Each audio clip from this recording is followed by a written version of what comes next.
من الشیطان الرجیم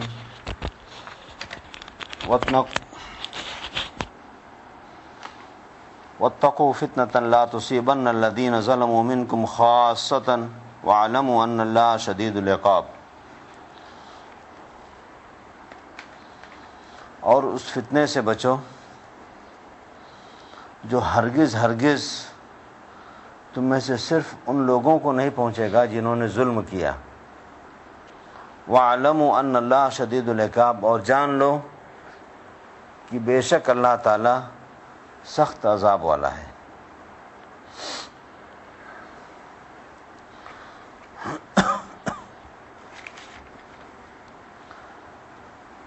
معاشرے میں آدمیوں سے گناہیں سرزد ہوتی رہتی ہیں. انسان خطا کا پتلا ہے، لیکن جب برائیاں عام ہو جائیں اور اس کو کوئی روکے نہیں، اللہ تعالیٰ اور اس کے رسول کے احکام کی پابندی نہیں کیا جائے، اس پہ عمل نہیں کیا جائے، اور جن چیزوں سے منع کیا گیا ہے ان چیزوں سے آدمی رکے نہیں،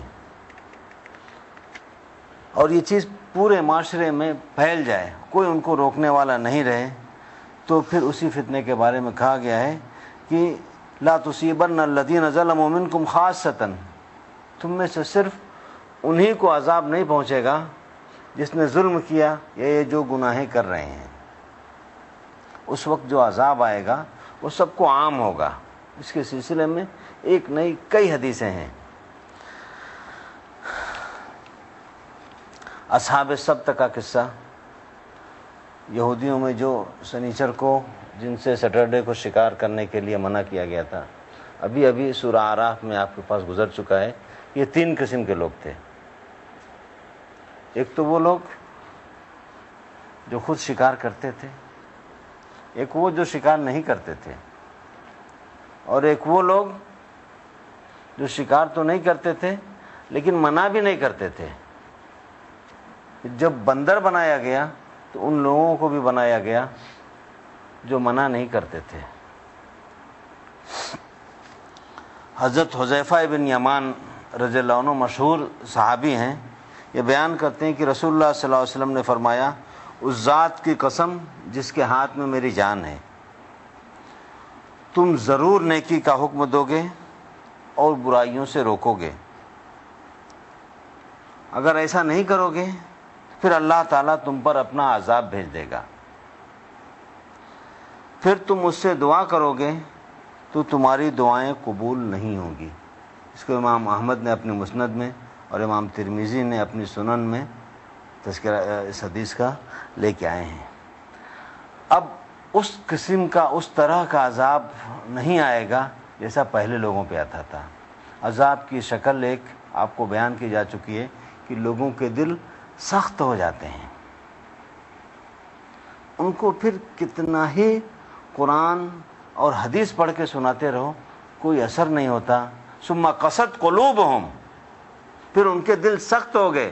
فَيَ كَالْحِجَارَةِ، یہ پتھر کی طرح ہو گئے. او اشد قسوہ، یا پتھر سے بھی زیادہ سخت ہو گئے. اور ابھی اس حدیث میں تو اللہ کے رسول صلی اللہ علیہ وسلم نے صاف کہہ دیا ہے کہ دعا مانگو گے اور تمہاری دعائیں قبول نہیں ہوں گی، یہ ایک عذاب ہے. تو اسی قسم کے عذاب. اور معاشرے میں آپ برائیاں دیکھ لیں، اب خود غور کریں کہ کتنی ایسی برائیاں ہیں جو عام ہیں اور ان برائیوں سے روکنے والا کوئی بھی نہیں ہے. دوسری حدیث سے حضرت جریر رضی اللہ عنہ بیان فرماتے ہیں کہ رسول اللہ صلی اللہ علیہ وسلم نے فرمایا کہ جس قوم میں گناہ اور برے کام کیے جاتے ہوں اور اسی قوم کا ایک بڑا طبقہ اور اس کا معزز طبقہ ان برائیوں سے ان گناہوں سے لوگوں کو روکتا نہیں ہو تو پھر ان پر عذاب آئے گا، اور اس عذاب میں وہ لوگ بھی شامل ہوں گے جو یہ برے کام اور گناہ نہیں کرتے ہوں گے. یہ عذاب سب کو شامل ہوگا. اس میں ایسا نہیں کہ جو لوگ نمازیں پڑھ رہے ہوں اور وہ اس کام سے وہ کام گناہ نہیں کر رہے ہوں تو ان کو نہیں آئے گا. نہیں، اس میں بھی وہ شامل ہو جائیں گے. یہ تمام صحیح حدیثیں ہیں، اور یہ اس حدیث کی روشنی میں ہم سب اس عذاب میں مبتلا ہو جائیں گے. لہذا امر بالمعروف اور نہی عن المنکر، بھلائی کا حکم دینا اور بری چیزوں سے روکنا، یہی اس امت کی پہچان ہے۔ کنتم خیر امت اخرجت للناس تأمرون بالمعروف وتنہون عن المنکر، تم بہترین امت تھے، تمہاری پہچان یہ تھی کہ تم بھلائی کا حکم دیتے تھے، برائی سے روکتے تھے۔ ہم کو تو کہا گیا ہے من رآ منکم منکرن، تم میں سے کوئی آدمی کسی منکر کو دیکھے فلیغیرہ بیدی، تو اپنے ہاتھ سے اس کو روک دے۔ مروان کا مشہور قصہ ہے کہ وہ نماز پڑھانے کے لیے، عید کی نماز پڑھانے کے لیے نکلے تو وہ ممبر کو باہر لے کے نکلے۔ نماز سے پہلے انہوں نے خطبہ دینا شروع کیا، وہیں پہ ایک صحابی نے جو ہے نا ان کو کھڑے ہو کے منع کیا کہ تم نے ایک ایسا کام کیا ہے جو اللہ کے رسول صلی اللہ علیہ وسلم کے دور میں نہیں ہوتا تھا، لہذا چاہے کوئی بادشاہ ہو یا کوئی کتنا بھی بڑا ہو، ہم کو چاہیے کہ ہم یہ فریضہ اس کو انجام دینا نہ چھوڑیں، بری باتوں سے منع کرنا اور بھلائی کا حکم دینا، ورنہ یہ جان لیں کہ عذاب، کیا پتہ کہ عذاب آ بھی چکا ہو۔ آپ کو خوب اندازہ ہوگا کہ ہم دعائیں مانگتے ہیں، ہماری دعائیں کہاں قبول ہوتی ہیں۔ اللہ تعالیٰ سے دعا ہے کہ اللہ تعالیٰ ہم کو اس فریضے کو انجام دینے کی توفیق عطا فرمائے اور ہم کو اس فتنے سے محفوظ رکھے۔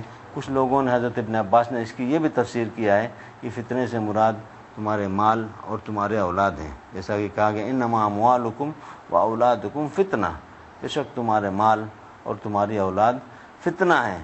تو آدمی کو اپنے مال پہ بھی چاہیے کہ وہ اس پہ دیکھے کہ کیا اس مال کو جس کو اللہ تعالیٰ نے اس کو دیا ہے وہ اللہ تعالیٰ کے بتائی ہوئی جگہوں پہ اور بتائے ہوئے طریقے پہ خرچ کر رہا ہے، اور اس کی جو اولاد ہے اس اولاد کی وہ تربیت ویسے ہی کر رہا ہے جیسے کہ اللہ کے رسول صلی اللہ علیہ وسلم نے بتایا ہے، یا اس کو اپنے حساب سے اس نے چھوڑ دیا ہے۔ اگر اس نے ایسا نہیں کیا، اللہ اور اس کے رسول کے بتائے ہوئے طریقے پہ دونوں چیزوں کو انجام نہیں دیا، تو وہ بھی اس فتنے سے، اس عذاب سے نہیں بچ سکے گا۔ اور بے شک جان لو کہ اللہ تعالیٰ سخت عذاب والا ہے۔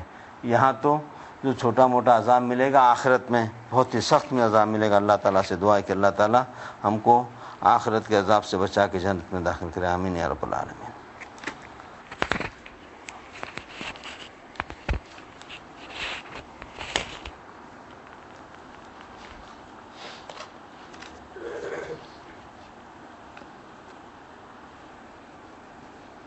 اعوذ باللہ السمیع العلیم من الشیطان الرجیم۔ واذکروا اذ انتم قلیل مستضعفون فی الارض تخافون ان یتخطفکم الناس فآواکم وأیدکم بنصرہ ورزقکم من الطیبات لعلکم تشکرون۔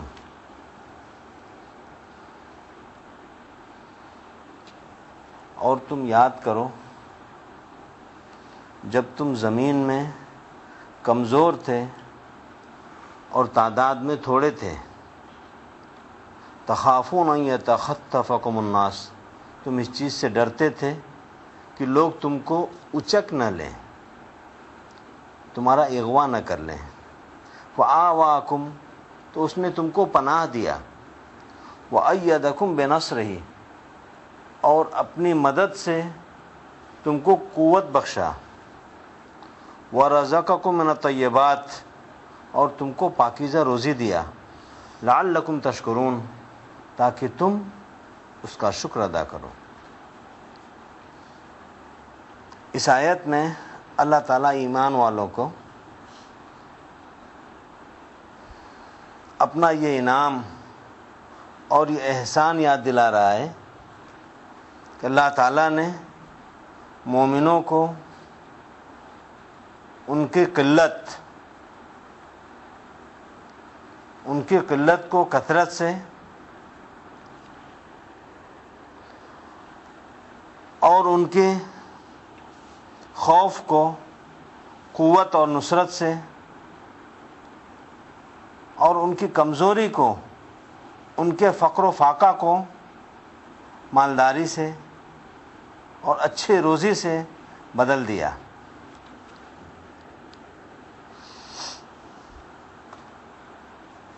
یہ ایمان والے جب مکے میں تھے تو اس وقت ان کی تعداد بہت تھوڑی تھی، چھپ اللہ تعالیٰ کی عبادت کرتے تھے اور دین کی راہ میں ہر طرح کی مصیبتیں برداشت کرنے کے لیے یہ تیار تھے، یہاں تک کہ اللہ تعالیٰ نے ان کو ہجرت کا حکم دیا۔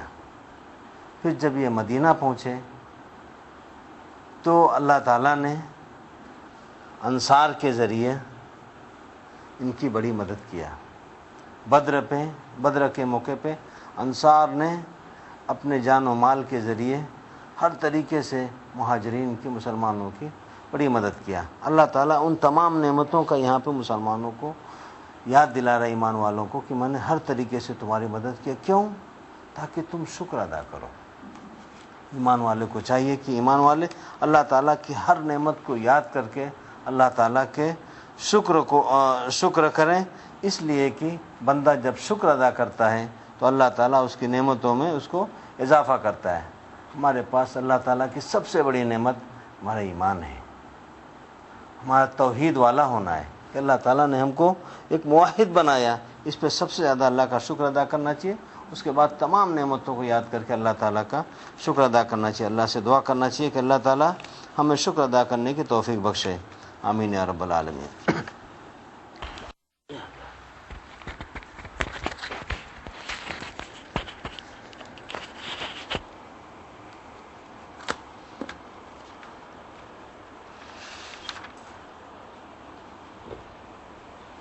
اعوذ باللہ السمیع العلیم من الشیطان الرجیم۔ یا ایہا الذین آمنوا لا تخونوا اللہ والرسول ولا تخونوا یا ایہا الذین آمنوا لا تخونوا اللہ والرسول وتخونوا اماناتکم وانتم تعلمون۔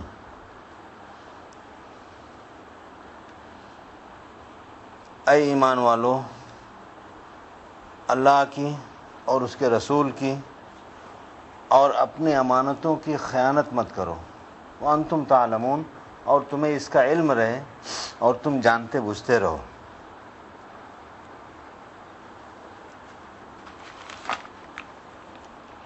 امانت میں خیانت سمجھتے جانتے کس کو کہتے ہیں؟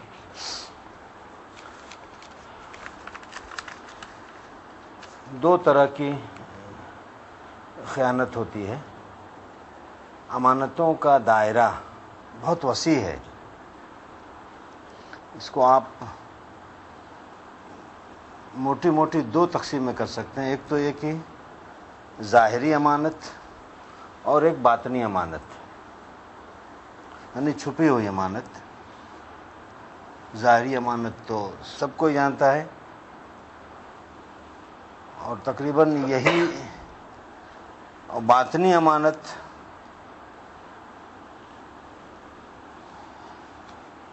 اس میں حقوق اللہ، یعنی اللہ تعالیٰ کے جو حقوق بندے کے اوپر جب وہ ایمان لاتا ہے تو عائد ہوتے ہیں،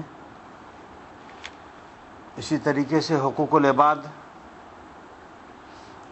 ایک بھائی کا، مسلمان بھائی کا دوسرے بھائی کے اوپر کیا حق ہے، ان تمام حقوق میں اگر وہ کسی قسم کی کوئی کمی کرتا ہے تو یہ بھی امانت میں خیانت ہوگی۔ اگر کوئی مومن بندہ جس نے کہ شہادتین اور اس کے بعد وہ شرک کرتا ہے، تو ظاہر بات ہے یہ اللہ کے ساتھ امانت میں خیانت ہے۔ اللہ اور اس کے رسول نے جن چیزوں کا حکم دیا ہے اس پر وہ عمل نہیں کرتا ہے تو یہ بھی امانت میں خیانت مانی جائے گی۔ حقوق العباد، اگر آپ ایک باپ ہیں تو آپ کے اولاد کے تئیں آپ کے اوپر بہت سارے حقوق واجب ہوتے ہیں۔ اس بچے کی اچھی طریقے سے پرورش کرنا، اس کو محنت کی کمائی سے حلال روزی کھلانا، 7 سال کا ہو جائے تو پھر اس کو نماز کے لیے بالغ ہو جائے تو اس کو کہنا۔ آپ اگر بیٹے ہیں تو اپنے ماں باپ کے تئیں آپ کے اوپر کیا حقوق اسلام نے عائد کیے ہیں ان تمام کو عمل کرنا۔ وَلَا تَقُل لَّهُمَا أُفٍّ وَلَا تَنْهَرْهُمَا وَاخْفِضْ لَهُمَا جَنَاحَ مِنَ الذُّلِّ۔ اگر کسی بھلے کام کے علاوہ کسی برائی کا وہ حکم دیں تو اس کو نہ مان کے باقی ان کی تمام چیزوں کو آپ کو ماننا ہے، ان کے آگے اپنے بازو کو جھکا دینا ہے، ان کو اف تک نہیں کہنا ہے۔ اسی طریقے سے اگر آپ ایک شوہر ہیں تو بیوی کے لیے آپ کے اوپر بہت سارے حقوق ہیں، اسی طرح اگر کوئی خاتون ہے تو اس کے اوپر شوہر کے بہت سارے حقوق ہیں۔ کہیں بھی ایک مومن ایمان لانے کے بعد وہ بچ نہیں سکتا ہے۔ ایون کہیں آپ سروس کر رہے ہیں، آپ کی کوئی ڈیوٹی کا پیریڈ متعین ہے کہ 8 گھنٹہ 12 گھنٹہ، اس میں کہیں کوئی کمی بیشی کر رہے ہیں، آپ کو کوئی کام سونپا گیا ہے، یہ آپ کا کام ہے، تو یہ امانت میں خیانت ہے۔ آپ کوئی مینوفیکچرر ہیں، آپ کوئی کنٹریکٹر ہیں، اس میں کہیں کسی قسم کی کوئی کمی واقع ہوتی ہے تو یہ جان لیں کہ یہ امانت میں خیانت کے دائرے میں آ جائے گی، اگر ایمان والا ہے تو۔ ایک مومن اس کے کام میں، اس کی ڈیوٹی میں کہیں کوئی کمی ممکن ہی نہیں۔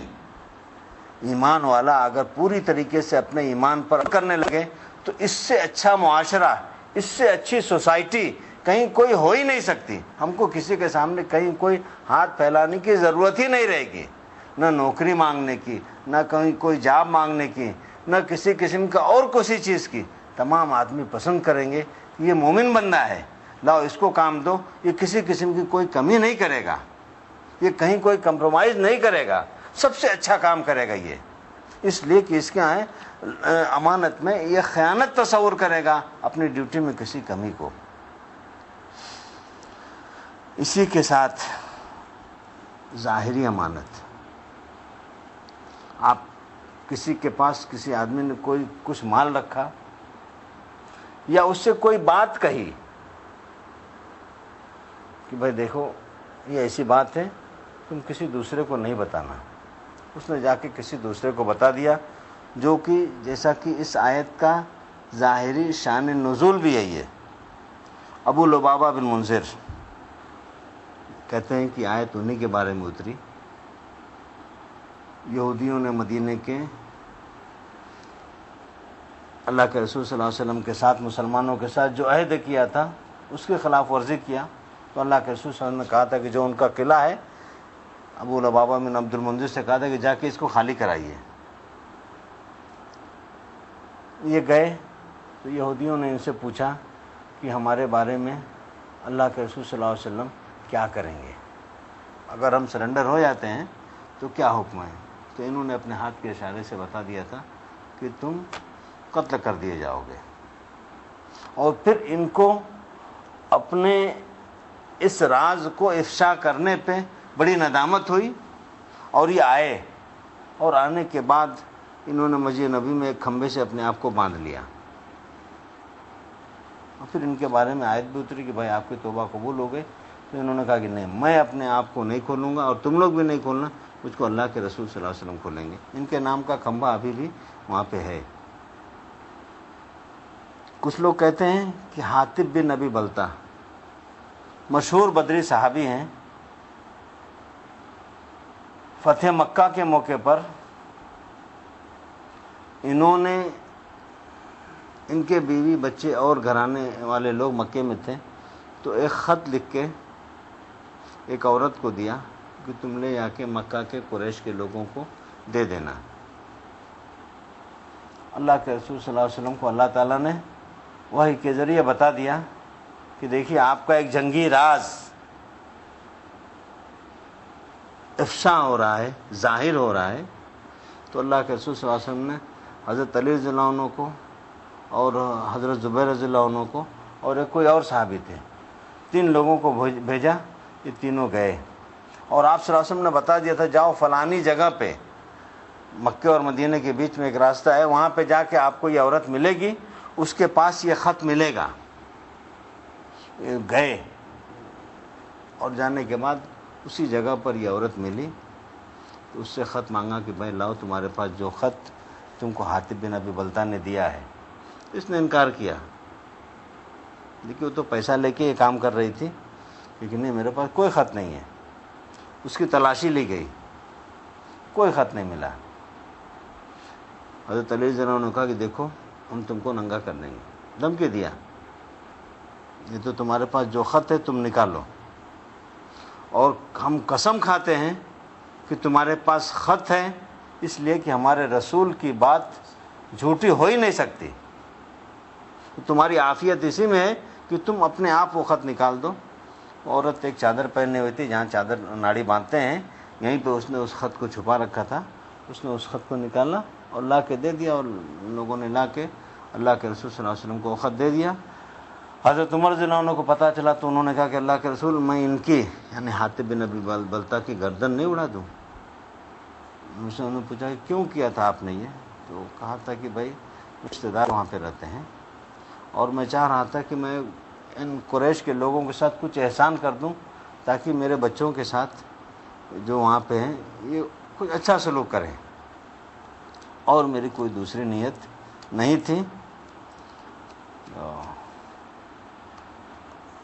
اللہ کے رسول صلی اللہ علیہ وسلم نے حضرت عمر رضی اللہ عنہ کو منع کیا کہ نہیں، ان کو کچھ مت کہو، اور یہ صحیح کہہ رہے ہیں، اور یہ بدری صحابی ہیں، بدر میں شریک ہوئے ہیں، اور اللہ تعالیٰ نے بدری صحابیوں کو کہا ہے کہ افعلوا ما شئتم فقد غفرت لکم، میں نے تم کو بخش دیا ہے، تم جو کچھ بھی کرو۔ پھر اللہ کے رسول صلی اللہ علیہ وسلم نے ان کو معاف کر دیا۔ یہ تو ظاہری شان نزول ہے، لیکن باطنی شان نزول جیسا کہ میں نے بتایا کہ تمام دائرے میں، چاہے آپ کے پاس کوئی مال رکھا جائے، چاہے آپ کو کوئی بات بتائی جائے، وہ آپ کسی کے راز کو ان سے نہ کہیں، یا آپ کو کوئی ڈیوٹی ہو، یا آپ کے اوپر اللہ اور اس کے رسول کے حقوق ہیں، ان سب کو ادا کرنا، یہ سب امانت کے دائرے میں آتا ہے۔ حدیث ہے بخاری کی مشہور حدیث، آیت المنافق ثلاثۃ، کہیں کسی قسم کی کوئی اس معاملے میں کمی پائی گئی تو یہ جان لیں کہ نفاق کی علامت لگ جاتی ہے۔ نفاق کی علامت کیا ہے؟ اذا حدث کذب، اگر وہ بات کرتا ہے تو جھوٹ بولتا ہے۔ آپ جھوٹے آدمی کو دیکھ لیں تو اس پہ فوراً کر دیں کہ منافق کی علامت ہے۔ وَإِذَا وَعَدَ أَخْلَفَ، کسی سے کوئی وعدہ کیا اور وعدہ خلافی کیا تو بھی یہ منافق کی علامت ہے۔ تیسری علامت، اذا اؤتمن خان، اس کو کوئی چیز سونپی جائے اور وہ اس میں خیانت کرے تو یہ بھی منافق کی علامت ہے۔ یہ تین علامتیں ہیں، بعض روایتوں میں 4 علامتیں بیان کی گئی ہیں۔ اسی طریقے سے مشہور مسند احمد کی حدیث ہے، حضرت انس رضی اللہ عنہ سے مروی ہے، فرماتے ہیں کہ لا ایمان لمن لا امانت لہ، اس آدمی کا ایمان ہی نہیں ہے جس کے پاس امانت نہیں ہو۔ ولا دین لمن لا عہد لہ، اس آدمی کا دین ہی نہیں ہے جو اپنے عہد کی پابندی کرے۔ آپ نے کسی کے ساتھ کوئی کنٹریکٹ کیا ہے، کوئی معاہدہ کیا ہے، اور پھر آپ اس کی پابندی نہیں کر رہے ہیں تو اس آدمی کا دین ہی نہیں ہے۔ اس کو امام البانی نے، علامہ البانی نے صحیح قرار دیا ہے، مسند احمد کی مشہور روایت ہے۔ لہذا ہم کو چاہیے کہ ہم اس معاملے کو آسان نہ سمجھیں کہ ہم کسی سے کوئی بات کہہ کے پھر وہی بات فوراً کسی دوسرے سے اس کے راز کو افشا کر دیں، کہہ دیں۔ آپ جانتے ہیں کہ چھوٹے چھوٹے معاملات پہ پکڑ ہوتی ہے، جیسا کہ مشہور حدیث ہے کہ ایک عورت نے نبی صلی اللہ علیہ وسلم کے سامنے اپنے بچے کو بلایا کہ بھائی تم آؤ، میں تم کو کھجور دوں گی۔ ماں نے اپنے بچے کو بلایا تھا۔ اللہ کے رسول صلی اللہ علیہ وسلم نے پوچھا تھا کہ بچہ تمہارے پاس آیا تھا تو تم اس کو کیا دینے والی تھی؟ کہ اللہ کے رسول صلی اللہ علیہ وسلم، میرے پاس یہ کھجور تھی، یہی میں اس کو دینے والی تھی۔ نہیں کہتے لوگ آؤ میں تم کو فلانی چیز دوں گی۔ پوچھا کہ اگر تم یہ کھجور اس چھوٹے سے بچے کو نہیں دیتی تو یہ جھوٹ شمار ہوتا۔ چھوٹی چھوٹی چیزوں کو چھوٹی نہیں سمجھنا چاہیے۔ ایک مومن ایمان لانے کے بعد ایسے آزاد نہیں ہے، قرآن اور احادیث پہ مکمل طور سے اس کو عمل کرنا ہے۔ ان چیزوں کا خیال رکھیے، گھر میں بھی اپنے بیوی اور بچوں اور دوستوں احباب میں بھی اس چیز کا خیال رکھیے کہ ہم ایمان والے ہیں، ہمارے اوپر بہت ساری ذمہ داریاں عائد ہوتی ہیں۔ اگر ہم ان تمام چیزوں پر عمل کریں گے تبھی ہم سر بلند رہیں گے۔ وَأَنْتُمُ الْأَعْلَوْنَ إِن كُنتُم مُؤْمِنِينَ، تم ہی سر بلند رہو گے اگر تم ایمان والے ہو۔ ایمان والا کب بنے گا آدمی؟ جب ان تمام چیزوں کو پوری کرے گا۔ اللہ تعالیٰ سے دعا ہے کہ اللہ تعالیٰ ہم کو ان تمام احکام پر مکمل طور سے عمل کرنے کی توفیق دیں۔ آمین یا رب العالمین۔